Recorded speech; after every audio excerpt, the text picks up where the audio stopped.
Court of Appeal with a charge on them to dispense justice without fear or favor in order to register their names in the Hall of Fame of great men and women in the state judiciary. The swearing-in was done at the Orbis Complex, Okemoson, Abeokuta, where the governor highlighted 100% increase in rental allowance of judges, provision of accommodation for judges, full automation of the judicial system, and training and retraining for judicial officers as some of the initiatives of the government to aid speedy dispensation of justice in the state. Matthew Shulme completes the report. Making occasion in the progress and development of Ogun State through an efficient judicial system that prioritizes speedy dispensation of justice without fear or favor, as the Ogun State Governor Prince Dapo Abiodun swore in new 5 judges to improve the stock of judges in the State High Court and Customary Court of Appeal. Governor Abiodun restated that his administration recognizes the importance of judiciary as the bastion of hope for the common man and balancing scale between the executive and the legislative arms, and has been doing a lot to reposition the judiciary in the state for better performance. We are happy that the legacy bestowed on us by our brothers still subsists in Abia State. My Lord, as responsive administration and inheritor of a hard-won democratic mandate, we need to know that the power of good government is the ability of men and women of proven integrity to coordinate their affairs of state, especially in assuring the equitable dispensation and competent administration of justice. The judges this morning today should therefore see themselves as custodians of the proud and heroic pedigree of whom our people have the right to expect so much. The governor revealed that the new ministers in the Temple of Justice have been chosen from the finest stock of the state judiciary, legal practice, and academic world, as he called on them to work with his administration to achieve the goals of building the future of the state together. They are continuing to complete policies and implement programs to ease the dispensation of justice, and amongst others, these include the deployment of ICT, such as the launch of the case management and scheduling system, the Justice Club, which is a digital tracker deployed in the Ministry of Justice to monitor the time spent by public prosecution department, the attending criminal matters from the point case files are received from the police to when the ministry issues legal advice or files charges in court. Some of the dignitaries present praised the choice of the new judges and expressed optimism in the achievement of the goals of speedy dispensation of justice in the states. But most importantly, it signals continuity and enhancement of administration of justice generally in Ogun State. Is to enhance the judiciary system in the state. And according to what the SLSC said, it shows that SLSC really have the welfare of the judges at heart. It believes in the judiciary system. My subject has been a very responsible lawyer. It has actually proved that my subject has tried his best. Honorable Justice Adewale Adeyemi, speaking on behalf of his colleagues, promised to justify the confidence reposed in them. We will keep the high standard Ogun State Judiciary is well done for. Thank you. Another step forward in achieving the goals of justice for all in Ogun State. Matthew Shulme, Ogtv News. The Federal Court in Abuja imposed 2 million naira fine on the Nigeria Immigration Service NIS over its lawyer's absence from the post-judgment proceedings initiated by Peter Odili, a former Rivers State governor, to enforce the court order of the release of a seized passport. NIS operatives had seized Mr. Odili's passport at the Nnamdi Azikiwe International Airport in Abuja upon his arrival from a trip to the United Kingdom on 20 June 2021. Dissatisfied with the seizure, Mr. Odili, who said the reason for the seizure was not disclosed to him, sued the NIS and its Controller General to retrieve his passport. But in a judgment last October, the judge in Abeokuta ordered the NIS to immediately release Mr. Odili's passport. Mr. Eko had described the action of the NIS as illegal and unconstitutional, adding that no citizen of this country should be treated like this, irrespective of class or social status. In the year 2021, the government of Ogun State has released a total of 2 billion naira in 3 tranches of 500 million, 500 million, and 1 billion naira in the last 3 quarters, which has cleared the 2011 gratuity of local government retirees and retired primary school teachers and has commenced that of 2012. The Permanent Secretary, Bureau of Local Government Pensions, Mrs. Olubukola Adeneregu, made us known in a meeting with leaders of the local government retirees. Tunde Olaniro has the details in this package. This meeting is at the instance of the Permanent Secretary, Bureau of Local Government Pensions. The objective of the meeting is to lay bare before the retirees the mode of payment of their gratuity. In this year 2021, the government has paid in 3 tranches. The first tranche 500 million naira, the second tranche 500 million naira, the third tranche 1 billion naira. For the third batch, we were given a total sum of 500 million. And out of these 500 million naira, we were able to pay 79 local government retirees and 76 primary school teachers. Payment, according to her, is by month and year of enlistment and has been transparent. She debunked the rumor that unknown persons were paid with the gratuity. A large sum of money had been set aside for the payment of part of their gratuity to those who are having medical challenges. That does not depend on the year of retirement or whatever. It depends on their based on their medical condition. So the payment will be effected, in fact, most probably before the year runs out. So the pensioners were full of gratitude to the governor of Ogun State, Prince Abeokuta, for fulfilling his promises to the retirees. We thank God for this particular governor regime for performing wonderfully. Governor Abeokuta MFR try to pay, even including the accrued pension. I just want to appreciate the governor because he's a man of the word, of his word. He said it and he did it. I want to say we have never had it so good on the last payment of gratuity. We've been agitating that government should increase that gratuity, so we have to give gratitude to God and to His Excellency for increasing that money from 500 million to 1 billion now. Ogun State Bureau of Local Government Pensions manages the affairs of retired local government workers and retired primary school teachers. Tunde Olaniro, Ogtv News. The House of Representatives has passed a 2022 budget of 17.126 trillion naira against the 16.391 trillion naira sum presented by the President, while the major capital recurrent debt service statutory transfers remained untouched. The House made provision for an increase by 400 billion naira for agencies that have financial reports which were not captured in the proposed budget, such as INEC, Ministry of Humanitarian Affairs, the National Assembly, and more.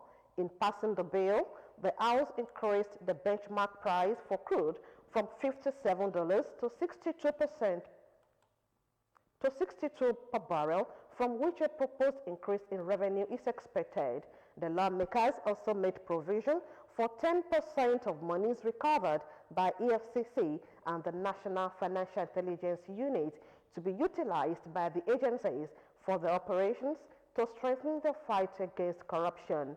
The budget deficit was increased by 98 billion naira to accommodate some other requests of national importance which have not been captured in the budget estimates and which could not be covered by the revenue increase.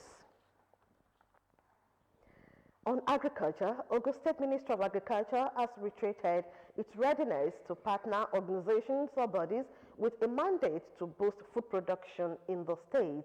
Disclosing this on Tuesday was the State Commissioner for Agriculture, Dr. Adeola Odedino, when he received a team from the Nigeria Institute of Soil Science in his office at Ukimoso, Abeokuta. Runke Adeyemi reports. Established in 2017 to look into soil degradation and provide sustainability for high-quality food production. For this purpose, a team from the institute paid a courtesy visit to the Commissioner, Ogun State Ministry of Agriculture, Dr. Adeola Odedino, to collaborate with the state on providing technical support emanating from soil management. Representatives of the team emphasized the need to pay rapt attention to soil degradation that is affecting food production. Full recognition to the importance of soil and how they should take care of this soil. Care for the soil so that your crop will be able to give bumper harvest and then you'll be able to get better harvest for the population. Advise and encourage the enactment and enforcement of laws that will guarantee efficient production and consistent supply of high-quality food to Nigerians. The Commissioner for Agriculture, Dr. Adeola Odedino, appreciated the recognition on Ogun State agriculture. So we now have the Institute of Soil Science that can partner with players in the food and farm sector so that we achieve food security industrialization. So I can assure you on behalf of Prince Dr. Dapo Abiodun MFR, the governor of Ogun State, that Ogun State would partner with Nigeria Institute of Soil Science. An award was then presented to the Commissioner for his numerous impacts in the agricultural sector at Derunke Adeyemi, Ogtv News. And still to come in the news, INEC insists on using technology for elections. We'll bring you the details after this time out.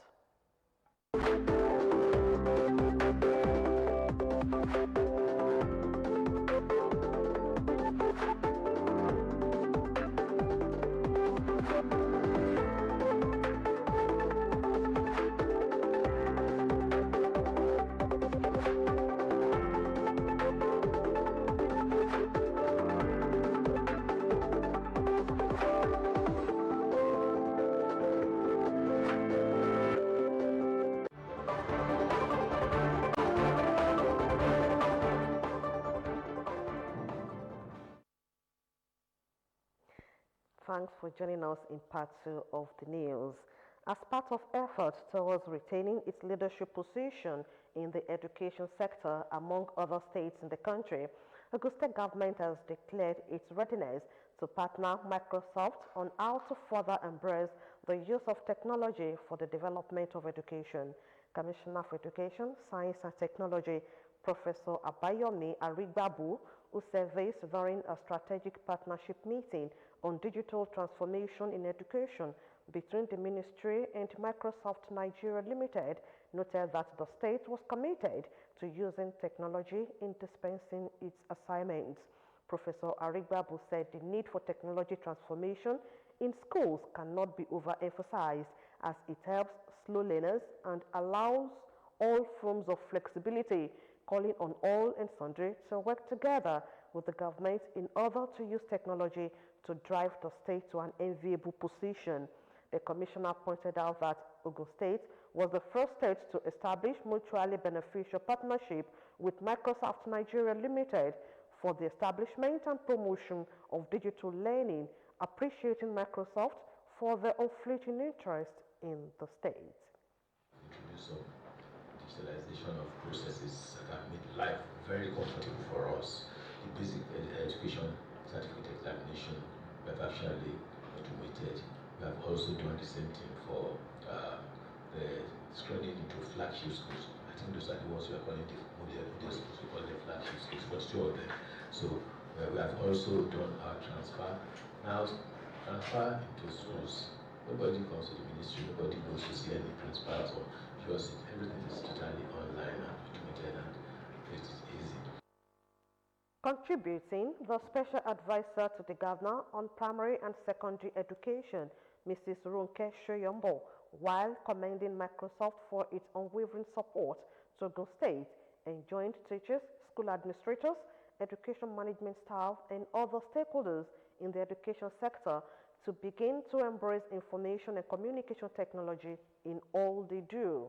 Earlier in his remarks, the Director, Planning, Research and Statistics, Mr. Ezekiel Adewumi, said the essence of the meeting was to extend and expand the scope of partnership between the ministry and Microsoft, which was to bring forward key and strategic initiatives for the digital education transformation.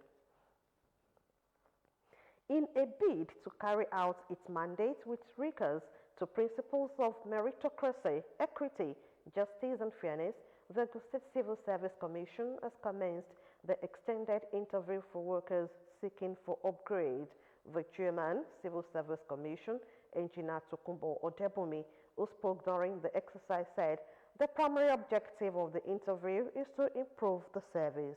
Odebumi stated that it would enlighten the workers on what it takes to lead a higher position and a way to add value to the civil service while lauding the assessors for promoting efficiency. Your placement becomes very key. Some of the beneficiaries come back into a higher office, and the concept of the higher office is completely different from where they are coming from. So they need the initial test of the fact, can it cope? Even if he has that opportunity, how will he be able to manage it?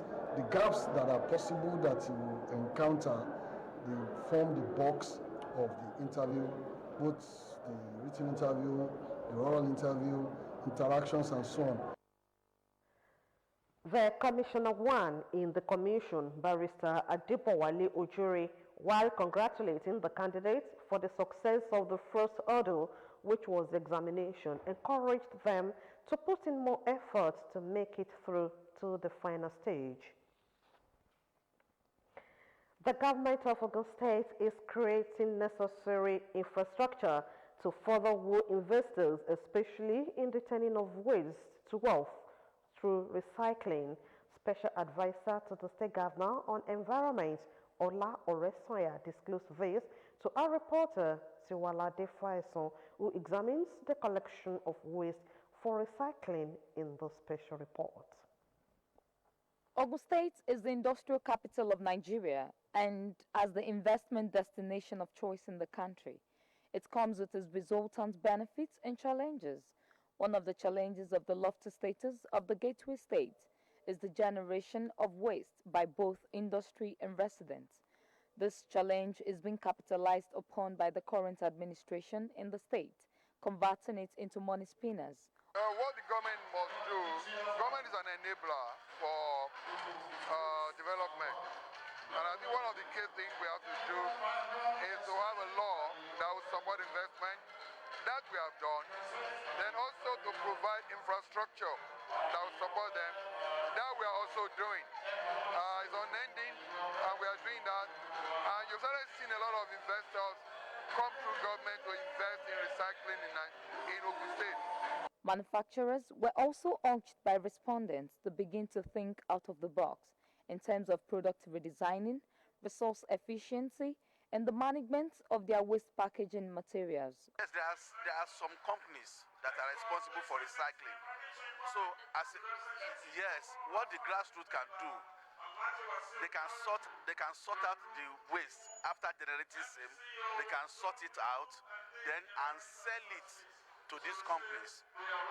But if you are interested in the recycling, first thing to do is to move closer to those companies who are doing it, to have a formal training, because it's a capital intensive program which you must fund very well for you to be able to do it properly.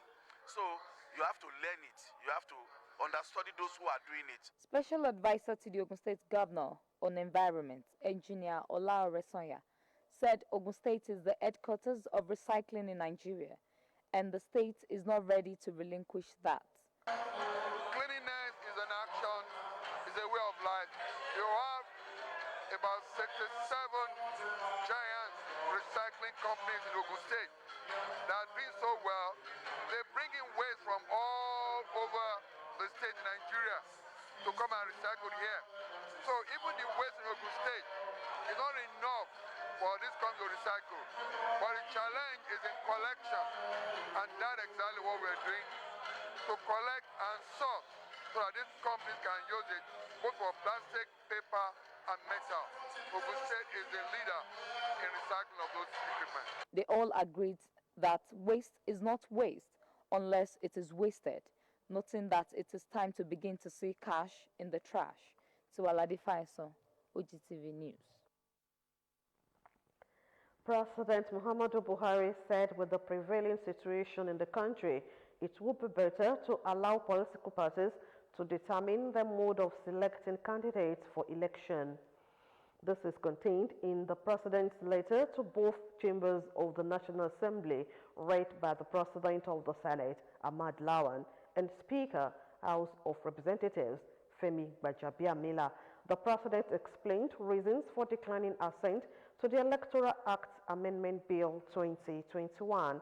The President cited high cost of conducting direct primaries, security challenge, monitoring election, violation of political parties as some of the reasons. 109 wards across the length and breadth of the country will lead to a significant spike in the cost of conducting primary elections by parties, as well as increase in the cost of monitoring such elections by INEC. In addition to increased costs identified above, conducting and monitoring primary elections across 8,809 wards will pose huge security challenges, as the security agencies will also be overstretched. The President also sought the approval of the chambers as Senate passed the 2021 Appropriation Act Amendment Bill to extend the implementation project of capital components of the 2021 budget from 31st December 2021 to 31st March 2022. Meanwhile, the Senate has confirmed the appointment of Mauzu Sambo from Taraba State as the Minister of the Federal Republic of Nigeria. The Independent National Electoral Commission, INEC, has again expressed its preference for the deployment of technology in managing Nigeria's complex electoral process, saying it is better than the best manual process. INEC Chairman, Professor Mahmoud Yakubu, who disclosed this in Abuja during a meeting with resident electoral commissioners, said with its automatic biometric identification system, ABIS, INEC has been able to weed out multiple registrants in the Federal Capital Territory ahead of the area council polls. INEC position comes as after President Muhammadu Buhari withheld assent to the Electoral Act Amendment Bill, which contained clauses on the use of electronic transmission of results and imposition of direct primaries on political parties. Jacobo added that the INEC results, viewing portal, and the bimodal voter accreditation system, which has now replaced the smart card reader for verification and authentication of voters, have come to stay. Still coming from Abuja, President Muhammadu Buhari has formally taken the booster shot of the COVID-19 vaccine. This is to further demonstrate the leadership in the renewed drive towards controlling and containing the global health challenge. The booster dose of the COVID-19 vaccine was administered on President Muhammadu Buhari by his chief personal physician, Dr. Shuaib Shanusi Rafindadi. Though devoid of any formal ceremony, this could best be described as a symbolic confirmation of the safety and efficacy of the vaccine. It was also a demonstration of faith in the vaccination exercise. President Muhammadu Buhari's e-vaccination card was thereafter presented to him by the Executive Director, National Primary Healthcare Development Agency, Dr. Faisal Shuaib. Now mostly a disease of the unvaccinated. Out of every 10 people that have died, the data shows that 8 of them are unvaccinated. So there's a greater likelihood of dying from COVID-19 if you're unvaccinated. What Mr. President has done today is again to indicate to all Nigerians that the federal government does everything to make sure that only safe and efficacious vaccines are brought into Nigeria, and that when they are brought into Nigeria, we'll double check to make sure that it fits the very high standards that have been set by NAFDAC. So when you go to any health facility, when you go to any mass vaccination site, one thing that should be clear in your mind is that this vaccine that is going into your body is safe and is going to protect you against severe forms of COVID-19. It will also protect you from dying from COVID-19. That is the assurance that we're giving Nigerians. Meanwhile, one after the other, personal aides of the Nigerian leader took things to be vaccinated, also for the third time, in line with the COVID-19 safety advisory by the World Health Organization.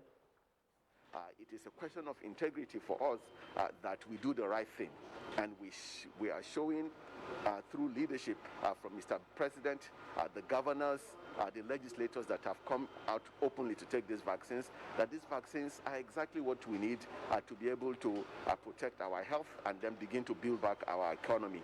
To get the booster shot, all you need to do is go to the nearest health facility or any vaccination center with your vaccination card, and you will get the booster shots. We're making the vaccines available all across the country, so you don't have to go too far from where you live or from where you work. When you get your booster shot, you actually get better protection against the Omicron variant. Record shows that over 8 million Nigerians have now been vaccinated from COVID-19. The Commandant General, Nigeria Security and Civil Defense Corps, Dr. Ahmed Audi, has ordered his personnel to gun down suspected attackers of custodial facilities across the country. He further directed State Corps Commandants to work closely with the Nigerian Correctional Service to fortify prison facilities that had come under attack in recent times. Addressing senior officers at a quarterly meeting in Abuja, the Controller General also demanded the timely submission of security and intelligence reports by state commandants, warning that anyone who failed to do so would be removed. It disclosed that the Corps, in synergy with other agencies, arrested 40 suspected oil thieves and recovered 10 trucks, 9 boats, 69 jerrycans and drums, 100 petroleum pipes, and 83 sacks filled with suspected adulterated petroleum products in different parts of River State. Audi explained that in the last 12 months, the Corps has arrested 503 suspects, while 481 were being prosecuted and 122 were convicted, noting that 79 illegal refineries were destroyed. The National Drug Law Enforcement Agency, NDLEA, said it arrested 226 suspects in connection with drug trafficking between January and December 2021. Mr. Issa Adoro, NDLEA commander in Ebonyi State, made the disclosure on Tuesday. Adoro said the suspects comprise 192 males and 34 females and are within the ages of 13 and 75. The commander also said that 12,241 tramadol capsules amounting to 4,777 kilograms were seized during the period. Up next is business news.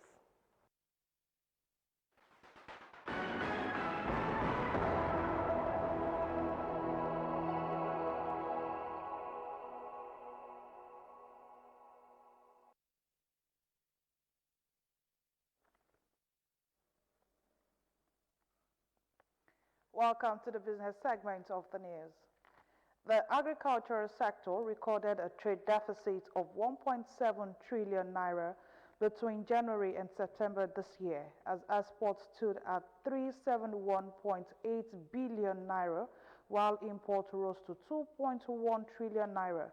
The latest National Bureau of Statistics Foreign Trade Report showed that the total value of traded in agricultural goods during the first 3 quarters of 2021 was 2.4 trillion naira. In the first quarter of the year, the total trade in the sector was 757.4 billion naira, comprising an export component of 127.2 billion naira and imports worth 630.2 billion naira. The difference between the value of exports and imports during the reviewed quarter resulted in a trade deficit of 503 billion naira. The 36 states of the Federation earned 751.17 billion naira from road tax, direct assessment, and other taxes in 3 years, according to data collated from the National Bureau of Statistics. According to the NBS, direct assessment refers to a form of personal income tax used to assess tax for self-employed individuals or tax imposed on informal businesses by the state authorities. It says road taxes are daily levies paid by transport business operators within a state, while other taxes include levies placed on market traders, land registration, and other land-related activities. It also included development levies on individuals, pool betting, lottery, gaming fees, and stamp duties on individual. These taxes revenue from MDAs and pay-as-you-earn from the bedrock of the internally generated revenue for states. The Debt Management Office says the proposed 250 billion naira sukuk will be used to finance key economic road projects identified by the Federal Ministry of Works and Housing, Federal Capital Territory Administration, and the Ministry of Niger Delta Affairs. The DMO's Director General, Patient Ohia, said this in Abuja at a media sensitization program on the debt issuance while inviting investors within and outside Nigeria to participate in the sovereign sukuk. The offer is a 12.8% 10-year Ejara sukuk due 2031, which opened on December 16 and will close on December 22, 2022. The federal government has outlined 9 completed and ongoing hydropower projects being prepared to add 2,672 megawatts of electricity to the national grid. It outlined the project in its latest document containing the status of the country's hydropower sector, which was obtained from the Federal Ministry of Water Resources in Abuja. Data showed that the 9 projects were located in 5 states, including Kaduna, Taraba, Gombe, Benue, and Nasarawa. They include the 30 megawatt Gurara 1 hydropower project in Kaduna, completed and put on concession, 360 megawatts Gurara 2 plant also in Kaduna, with its engineering, procurement, and construction contracts already awarded. And finally, the Nigerian Electricity Regulatory Commission has put the number of unmetered power users across the country at about 6.3 million, despite the mass deployment of meters by the federal government. In its just released second quarter 2021 report, the Commission described the huge metering gap in Nigeria, describing it as a key challenge in power sector. This came despite the federal government's recent announcement that it has deployed over 1 million meters to power users nationwide. In October this year, the government said it provided about 1 million free meters for electricity consumers in the past 10 months under its national mass metering program. And that brings us to the end of business news. It's back to Bukola.